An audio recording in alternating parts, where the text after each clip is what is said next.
Let's delve into the story to see what unfolded. My name is Rick, and during my high school and college years, most people who met me quickly pegged me as a computer geek. I wasn't the best-looking guy around, but I wasn't too shabby either. I stood at 6 feet tall, weighed around 170 pounds, and sported light brown hair. My life had always revolved around computers, computer programs, and computer games. I can't recall a time when I wasn't captivated by these digital wonders. If anyone had computer troubles, they knew exactly who to turn to: me. And it was precisely this reputation that led me to Karen, the remarkable woman who eventually became my wife. The story began 7 years ago when both of us were students at the University of Wisconsin. She was pursuing a degree in legal studies while I was immersed in the world of computer science. Karen harbored dreams of becoming a corporate lawyer, while I simply thirsted for more knowledge about computers and programming. One day, Karen found herself grappling with a perplexing computer issue and sought help from one of the professors in the computer science department. That professor, in turn, pointed her in my direction. I managed to assist her in comprehending her computer system, and she swiftly became incredibly proficient at all things computer-related. As we worked together, our friendship blossomed, and we started spending a considerable amount of time together. Now, let me tell you about Karen. She's a striking woman, standing at 5 feet 4 inches, with luscious blonde hair and a stunning 36 to 24-36 figure. To put it simply, she's a knockout. Beyond her looks, her personality shines just as brightly. She effortlessly gets along with everyone she meets, making it nearly impossible not to adore her. And I can attest, I liked her more than just a bit. In fact, it didn't take long for me to fall head over heels in love with her. She was everything any guy could ever hope for and far more than I ever imagined I'd find. Yet, there she was in all her glory. As fate would have it, Karen got to know me better, and she fell in love with me too. Love stories like ours might seem improbable, but they do happen. 2 years into our college journey, Karen realized that her dream of becoming an attorney wasn't going to materialize. However, her passion for legal work remained undiminished. So she applied for jobs as a legal secretary and was promptly hired by one of the major brokerage firms. Within 2 months, we tied the knot, and she continued to work, providing for us while I completed my education. Over the next 5 years, Karen's hard work, dedication, and warm demeanor propelled her upward. She was eventually transferred to the firm's Chicago headquarters, where she served as the assistant to the manager of the legal department. As for me, I earned my degree in computer science and embarked on a journey to make a living by creating computer game programs. I founded my own business, and over the ensuing years, I crafted numerous wildly popular computer games, the kind that you or your kids would undoubtedly recognize. Money flowed in, and I no longer had to toil excessively. We made a move to Highland Park, a picturesque suburb of Chicago along the shores of Lake Michigan. Both of us excelled in our respective careers, not out of necessity but out of passion. In my spare time, I secretly launched another company in Milwaukee, about an hour's commute from home. This venture focused on investigating computer software fraud, and it went by the name CSFI Incorporated. Starting with a small client list and relying on word-of-mouth advertising, our company grew steadily, all while I kept this endeavor close to my chest, a hidden pursuit amidst our otherwise fulfilling lives. CSI currently boasts a roster of approximately 150 clients, often concurrently engaged in 5 to 6 ongoing projects. These companies that rely on our services express profound satisfaction with the quality of our work. In particularly lucrative times, we managed to amass over $3 million in profits last year. To efficiently manage the business, I recruited a highly competent office manager, Carrie, and contracted with a dozen or more computer experts like myself to handle the bulk of investigative work. We employ a rotation system to ensure these experts don't become too familiar with our clients. Remarkably, the only individuals officially associated with the company are Carrie and myself. Each investigator is compensated based on a percentage of the project fees they handle. Given the significant profits within the software industry, the demand for confidentiality and secrecy is exceedingly high. Consequently, I've maintained a level of anonymity, so much so that no one within the company, not even Carrie, knows my true identity. During investigations, I consistently wear disguises to conceal my face and my true self. I even adopted this guise when I first hired Carrie. Over the years, I've honed my skills at crafting new disguises to elude detection. Occasionally, about once a quarter, I take on an investigation myself, not out of necessity, but for the sheer enjoyment of it. My wife, Karen, remains blissfully unaware of CSI's existence. I employ the pretext of visiting Milwaukee to meet with my game distributor, a business venture that is conducted exclusively through the internet. During these clandestine missions for CSFI Incorporated, I drive to the company's apartment in Milwaukee, park my BMW discreetly, don my disguises, and proceed to the office. There, I pick up the necessary investigation materials and embark on my assignments, which can take me anywhere from local destinations to more distant locations like New York or Chicago. Once the job is completed, I return to Milwaukee, reverse the disguise process, and head home. You might be wondering if I exploit these excursions for illicit affairs, but let me assure you that nothing could be further from the truth. My love for my wife is unwavering, and I would never jeopardize our marriage in such a manner. Unfortunately, the same cannot be said for Karen, which is why I'm sharing this story. Recently, I took on an investigation for Marcos Software, aiming to uncover whether one of their programmers was selling source code to a competitor. Jeff Marcos, the company's owner, designed a program for tracking securities transactions, and I saw this as an opportunity to gain insight into Karen's professional world. I checked into the Drake Hotel in Oak Brook, a short drive from Marcos Software, and began my assignment. Jeff welcomed me warmly and generously provided the resources I needed for the investigation, even introducing me as a special projects manager from one of their clients. However, an unexpected turn of events occurred on the second day. I discovered that Jeff's suspicions were well-founded, as one of his programmers named Tom was indeed selling source code. While drafting my report, Jeff's cell phone rang, displaying an astonishing caller ID. Karen, my wife's number. My initial instinct was to seize the phone, thinking perhaps her firm was using Jeff's software. Wouldn't it be a surprise for her to discover that I was working here? But that impulse collided with my painstaking efforts to maintain the secrecy of CSFI Incorporated and my true identity. I found myself seated there, grappling with a whirlwind of emotions, trying to make sense of the irony unfolding before me. Shortly thereafter, Jeff returned to his office, and my initial amusement gave way to a sickening heartbreak as I overheard him conversing with my wife on the phone. "Karen, I'm delighted you called. I had an amazing time last night. Can we meet at Morton's for dinner at 6:30 p.m.? Afterward, we can head to your place for dessert. Bye, sexy." The words hit me like a ton of bricks. I was utterly stupefied, rendered almost zombie-like by the revelation. My stomach churned, and my heart raced, threatening to leap out of my chest. The excruciating pain in my heart was unbearable. How could Karen do this? I thought we loved each other deeply, but here she was, arranging to meet Jeff again tonight. The things he had said to her left little room for doubt. They had engaged in something far more intimate than mere conversation. I was dumbfounded, blindsided by the betrayal. Our sex life had been vibrant, and she had never indicated any dissatisfaction. I couldn't fathom what had driven her to this point. The ache in my heart was all-consuming, and I began to question the authenticity of our marriage. Did she love me at all, or was it all a facade? In that moment, it felt like my entire world was crumbling around me. Everything I had worked for, everything we had built together, seemed to unravel before my eyes. Once I regained a semblance of composure, I realized that I needed to gather concrete evidence before taking any action. I couldn't rely on the scant information I had. I returned to the office with Jeff, forcing myself to sit there while my mind raced. I wrestled with the desire to confront him, but I knew that would be premature and unwise. Adding to my torment, Jeff wore a self-satisfied grin and even apologized for his comments earlier, citing Karen's allure. He confided in me, sharing that he had met her at one of his customers' offices a few weeks ago, and that they had immediately hit it off. He recounted her admission that she had married me, whom she cheekily referred to as computer boy, because she expected wealth from our marriage. She believed it would provide her with a comfortable life, allowing her to indulge in affairs with men like him. He chuckled at the thought and explained that Karen loved the thrill of extramarital intimacy.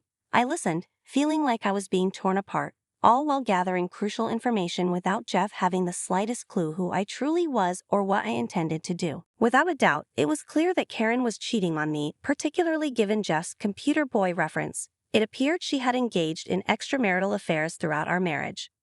Armed with this knowledge, I understood I needed more concrete proof before taking any action. I excused myself, claiming I had to leave for the rest of the day and would return the following morning. As I sat in my car, I summoned the strength to call Karen on my cell phone. She greeted me with sweetness and affection, proclaiming how much she missed me. The words were like daggers to my heart, knowing the deceit behind them. I inquired about her plans for the day, and she mentioned working and potentially dining with friends later. I informed her I wouldn't be home for another day or two and assured her I'd call later that night. She requested I not call, explaining that she wasn't certain when she'd return from her evening out with friends, a thinly veiled excuse for her rendezvous with Jeff. My sense of betrayal intensified, and I felt a growing urgency to catch her in the act. On my way home, I stopped at an electronics store, purchasing 5 mini wireless surveillance cameras and a modem. I intended to monitor our kitchen, living room, family room, master bedroom, and guest bedroom, essentially anywhere they might go. When I arrived home, I carefully turned off the security cameras, pulled into the garage to avoid drawing attention to my presence, and rewound the tape to erase any record of my arrival. Installing the surveillance cameras throughout the house, I ensured each output was connected to the modem and recorder I'd set up in my basement workshop. This setup allowed me to access the live feed online, enabling me to monitor every corner of our home remotely. I left the house without arousing any suspicion, satisfied with my covert setup. As I backed out of the driveway, I circled around the block, discreetly reactivating the security cameras via the remote. Unless someone closely scrutinized the security tape, they would remain oblivious to my actions. Karen had never shown any interest in reviewing the footage, making my clandestine maneuvers even less likely to be uncovered. With the setup complete, I found myself experiencing a growing hunger. I decided to visit a nearby pizza place near the hotel for dinner. I opted for just a couple of beers, wanting to stay sharp as I monitored events at home. Despite everything I had heard, a small heart of me clung to the hope that this was all a colossal misunderstanding, that Karen was not cheating on me, and that she genuinely loved me. I drove back to the hotel, set up my computer, and settled in to observe the live feed from home. Even after all the revelations, I held onto the fragile belief that it was a terrible mistake, that Karen was not involved in an affair, and that her motivations were genuine. However, around 8 p.m., my heart sank as I saw her car pull into the garage, clearly alone. For a fleeting moment, I dared to hope that nothing would happen. But a few minutes later, the security camera feed abruptly ceased, obscuring the view of the driveway. I switched to the kitchen camera and saw Karen enter, dressed in one of my favorite outfits, a short, black dress with spaghetti straps. It was a dress she typically reserved for turning someone on, often me, but tonight, not me. Tears welled in my eyes as the painful truth finally sank in. Karen was not the person I believed her to be. I didn't have to wait long for confirmation. Jeff walked into the kitchen. They had left the garage door open, and he had parked his car in my spot to avoid any prying neighborly eyes. As soon as they were in the kitchen, Karen melted into his arms, and they exchanged a passionate kiss, her hands roaming his back as she pressed herself into him. Breaking the kiss, Karen suggested, "Why don't we adjourn to the bedroom?" She grabbed a bottle of wine and 2 glasses, and as they left the kitchen, I switched to the living room camera. They passed through the room on their way to the bedrooms, and for some irrational reason, I found myself thinking, I hope she doesn't do it in our bed. The thought was absurd, but it had crossed my mind. Unfortunately, reality was harsher. When I switched to the guest room camera, it was empty. Turning to our bedroom camera, I saw them sitting on our bed, engaged in a fervent kiss. Karen uncorked the wine and poured each of them a glass, toasting to a handsome man and great sex. Their glasses clinked, and they sipped their wine, setting their glasses aside. Jeff rose to his feet, and Karen began unbuttoning his pants, her face beaming with anticipation. I couldn't believe my eyes. This was happening right before me, and it was tearing my heart apart. Despite the intimacy unfolding on screen, I felt no arousal, no desire for this to continue. Had this been a one-time occurrence, I might have intervened, but it was evident that it was not. There was little point in stopping it now. Karen would likely pursue such encounters elsewhere if not with Jeff. I needed concrete proof, and then I would devise a plan of action. As Karen and Jeff continued their liaison, she praised his performance, exclaiming that it was the best she'd ever had, even better than the night before. She reveled in the way he played her, hinting that she might never allow me, whom she derogatorily called Mr. Inadequate, to touch her again. Her laughter at my expense shattered any remaining illusions of her love for me. At that moment, I knew she didn't care about me or our marriage. She was utterly indifferent to my feelings as she openly scorned me in front of her lover. I knew our marriage had reached its end. I couldn't continue living with someone who didn't love or respect me, no matter how deeply I loved her. Love, something I never thought could die, had faded away. I decided to shut everything down. I had gathered all the evidence I needed, and I no longer wanted to witness any more of it. I couldn't bear to witness what transpired next. I couldn't fathom how my heart could break any further than it had. I didn't want my love to wither away. It just did, leaving me in a state of mourning. I deactivated the surveillance system and went to bed, crying until the morning light. When I awoke and gazed into the mirror, I knew it was going to be a difficult day. My eyes were swollen and I looked like a wreck, but I had a mission for the day, the final chapter in this painful saga. I had been contemplating how to end our marriage and, frankly, how to bring about her downfall. Revenge might seem immature, but it felt necessary for my healing process. I didn't harbor much resentment towards Jeff, but it wouldn't be fair for him to escape unscathed after engaging in an affair with another man's wife and breaking up their marriage. I was determined to exact my revenge, and both of them would pay a high price for their actions. I began by going to Jeff's office to put my plan into action. For someone labeled computer boy, it was surprisingly simple to orchestrate. I aimed to leave no trace that it was me behind it all. I didn't even feel like physically hurting him anymore. I just wanted to unleash my vengeance. In Jeff's office, I located his keys and had copies made, granting me access to his house where he stored archived copies of his source code. I already had access to his computer system, but I decided to take it a step further. I hacked into his security files, acquiring all passwords, and wrote a virus program. This program was designed to delete his source code, scouring every drive on his network, including computers connected at home and those of his customers. I knew it would change all passwords as well, rendering his system inaccessible. Next, I infiltrated my wife's work computer using her password for the tracking program. I transferred $200,000 from my business account to Jeff's account, then retransferred it to an account I'd set up under his name in the Grand Cayman Islands. I then clumsily erased the digital trail to the money. It might be challenging to trace, but I was confident that a skilled analyst could eventually follow the trail. Uncertain whether Jeff and Karen would rekindle their affair on Wednesday night, I assumed they would. However, it didn't matter to me anymore. On Thursday morning, I triggered my virus program to run, setting the wheels in motion for their downfall. Friday morning, I handed Jeff my report on the software code theft, informing him that CSFI would bill him for my services. It was a bill he'd never pay, but I no longer cared. Leaving his office, he thanked me, blissfully unaware of the impending storm. I ventured to Jeff's home, entering with the copy keys, and gathered all the archived copies of his program. Returning to Milwaukee, I ignited a fire in my apartment's fireplace and destroyed all evidence. I desired revenge, but my sense of honor prevented me from personally profiting from his programming.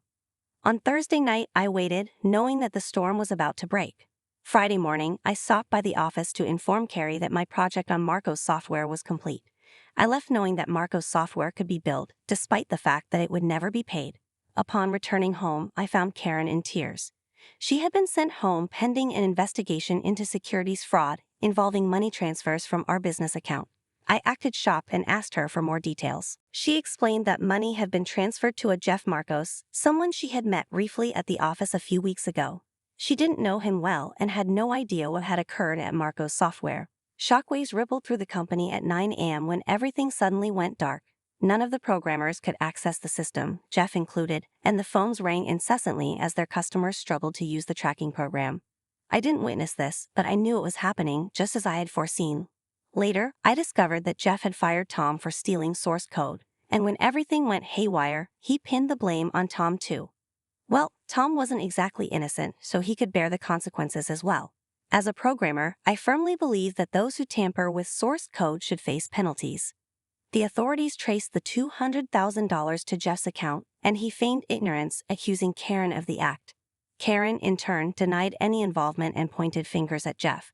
During the investigation, I maintained my composure until Jeff inadvertently admitted to their sexual relationship. That's when I confronted Karen, who tearfully admitted to it. She begged for forgiveness, claiming it was a one-time lapse driven by loneliness during my extended absence. I knew it was a lie, but I didn't bother challenging it. It didn't matter anymore. Jeff was found guilty of securities fraud and slapped with a $50,000 fine and a 6-month jail sentence. I heard he got out in just 3 months for good behavior, but he lost his program and his company. Last I heard, he was working as a programmer for one of his competitors, while ironically, Tom worked for the same company. As for Karen, she lost her job and received divorce papers from me, invoking the infidelity clause in our marriage contract. In the settlement, she received only 10% of our net worth and was fined $50,000 for securities fraud. She was placed on 3 years of probation, fortunate not to face prison time. With just $150,000 left from her share, she couldn't afford a decent house in Chicago, so she relocated to Milwaukee and took up work as a waitress in a bar. Her sexy appearance might serve her well, but she wouldn't enjoy the lavish lifestyle she had with me. I moved to Milwaukee, sold our Highland Park house, and settled into the apartment there. With $1.8 million from our joint funds and another $1.2 million in a CSFI account, I decided it was high time I indulged in my wealth. Selling the company added another $4 million to my fortune, and it was about time Carrie got to know her real boss. She confessed she had recognized me all along, no matter what disguise I used. We fell in love, married soon after my divorce was finalized, and now we're expecting our first child in December. When the mood strikes, I dabble in programming work, but neither of us works full-time anymore. We're simply relishing the fruits of our labor. Thanks for joining us on Revolving Time, where we share real-life stories that delve into the intricacies of the human experience.